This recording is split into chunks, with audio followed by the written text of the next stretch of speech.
In this Jedi Survivor video, I will be showing you all of the new customization systems in the game. It's going to be a big overview, taking you through what options you can change for your lightsaber, blaster, BD-1, as well as cowl. Before we do take a look at everything though, make sure you do subscribe to this channel so you won't miss any future videos on Jedi Survivor. So let's get started with a workbench, which allows you to change the blaster, lightsaber, and BD-1 cosmetics. We'll start with the lightsaber because this is something that many people have wanted to see, even though it's done really well in the first game, but they have evolved it. So now you can zoom really far out and zoom really up close and personal to each individual component, which is really cool to see. I do like this a lot. You can just see so many details. And there are two new sections, so you have the pommel as well as the crossguard vent, so that does have a few options if you do wish to choose it. And there are 17 total options, as you can see by the number in the left hand corner. So that just shows you how much customization you're able to do with this lightsaber. Then we have the lightsaber blade, which allows you to change the colour option for the blade, and you have all of the previous game's colours, so blue, green, purple, yellow, cyan, magenta, indigo, orange, and the new white option. Many people have been asking for the red blade, and that is in the game for New Game Plus. So when you complete the game and start a New Game Plus save, that is right here, alongside the party blade colour. Every time you swing the lightsaber, it changes colour. It just cycles through the various lightsaber colours, which isn't going to be for everyone, but if you can't decide on a colour, then this is for you. A small but nice detail is that all of the lightsaber blade colours have different sound effects, so I'll play them all for you right now.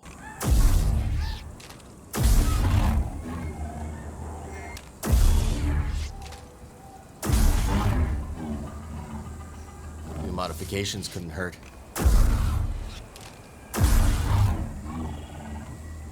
Let's mix it up.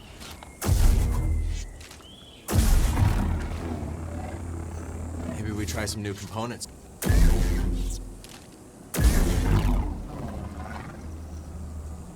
Okay, what do we got?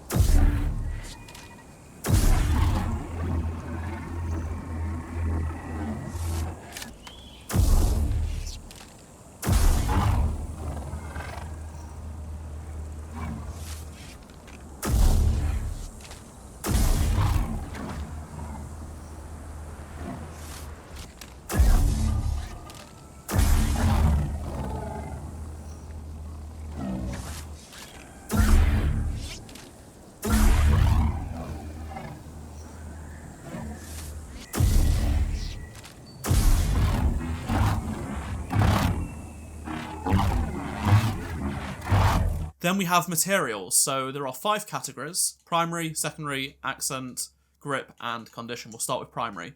So basically, there are various metals that you can find, and they come with 5 different materials. So you select one of these, so this is Jedi paint, and this includes 5 different types of materials, which you can see here. And there is also a polish slider for each of the paints, so if you really want it polished, you can do that or not.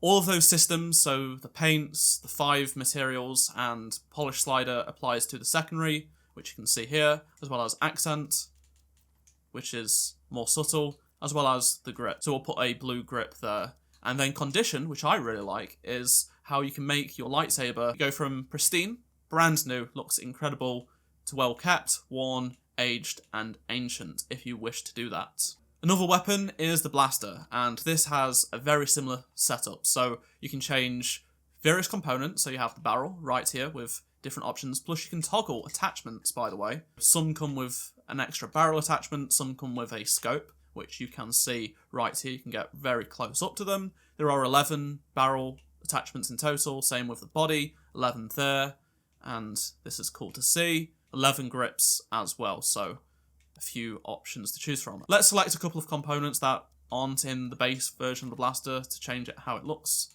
And now we can go to materials. You have the primary, secondary, accent, grip, and condition. You can see here how it looks pristine, very nice and shiny, all the way up to ancient, which gives it a lot of damage. You can change all the colours as you'd expect, just like the lightsaber right here with the various paints.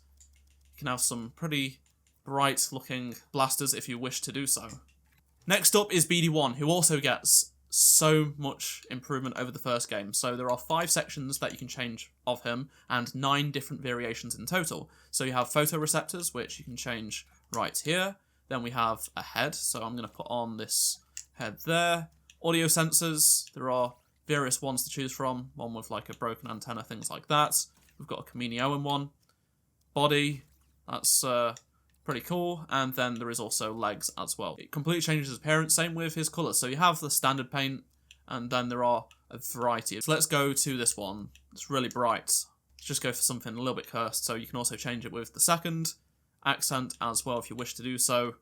And there is also the conditions. So you have ancient all the way up to pristine, which definitely makes it nice and bright if you wish to do so. All of these components have the same colour options, the same polish, so you just really can pick and choose exactly what you want to change and zoom in really close to see all of the details of these awesome models, which I really do appreciate. And now let's take a look at Cal's customization, because this is something that people have been wanting since the first game. So you can now change his hair, beard, jacket, shirt and pants. So there are 14 hair options to choose from. There is also beard options, 13 in total. Jackets, there are 19. These are just some I've unlocked. I'm going to pick this one, this Commander outfit. Some have different colour combinations to choose from. That's cool. You don't have to unlock the individual colours, they just come as standard. You just get a set 6 amount. So let's go with this yellow one. And then we have a shirt as well, which you can change the colour of. And then there is also pants. Like I said, some of them don't have colour options, which is a little bit disappointing, I think. But probably would have been too much for some of them. Like, it doesn't really make much sense, but nevertheless, you can change straight from the get-go and make Cal look like this. If you wish to do that, you can hide the UI, you can rotate him around this menu so you can get a good look at it before you go in game. You can change this from the pause menu at any time in the game. You can just keep changing your look of Cal on the fly if you wish to do so, whereas you will need a workbench for the lightsaber, blaster, and BD-1. Just like in the first game, you're able to find customization options from crates, as well as now you can find them with shopkeepers. You just go up to them. If you've got enough currency in-game, you're able to purchase these options from them. The one thing missing though is Mantis Customization. They've completely got rid of it. It's not in the game, which is really disappointing. I really liked it because there were some really cool colour schemes like the N1, the Slave one, as well as the Titanfall 2 skins they did for BD-1 as well as the Mantis. So it's really disappointing to see that disappear. But let me know your thoughts down in the comment section below on what I've shared with you in this video. And if you have any questions, drop a like to help support the channel. If you missed any of my previous videos, click on the playlist on screen right now, and I shall see you in my next Jedi Survivor video. Goodbye.